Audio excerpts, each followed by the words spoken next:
Pertandingan leg kedua babak semifinal Liga Amal I3 antara Tulehu Putra kontra Personal Football Club berjalan panas dan menegangkan demi merebut tiket menuju laga puncak.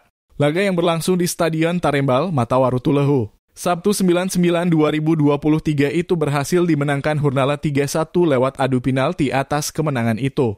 Personal berhak melaju ke partai puncak dan bakal menjamu pemenang dari pertandingan Gemba Football Club versus Hatuhuran Football Club.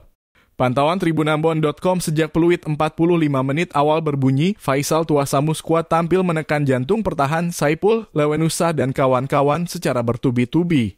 Namun serangan yang dibangun dari sisi kiri kanan lapangan itu belum mampu diselesaikan dan dikonversi dengan baik oleh pemain depan. Tak patah semangat, Hurnala memainkan umpan-umpan pendek dari kaki ke kaki sembari mencari celah atau ruang kosong. Sedangkan Tulehu Putra hanya mengandalkan skema pragmatis melalui serangan balik, tapi sangat mudah dimentahkan kekompakan pemain bertahan Personal. Hingga turun minum skor masih 0-0, di babak kedua Personal kembali menggempur barisan belakang dengan permainan cepat dan berbahaya, tapi penjaga gawang Andika terlalu tangguh untuk dibobol. Sampai Muhammad Rumalutur selaku pengadil lapangan mengakhiri permainan, skor tak berubah dan memaksakan kedua tim harus menjalani drama titik putih alias adu penalti.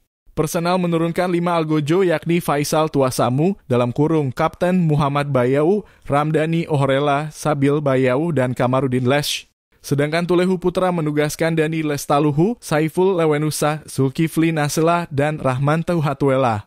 Nasib sial menimpa Tulehu Putra, ketangguhan penjaga gawang Personal mampu mematahkan 3 dari 5 penendang, hanya Nasela yang mampu menjalankan tugasnya.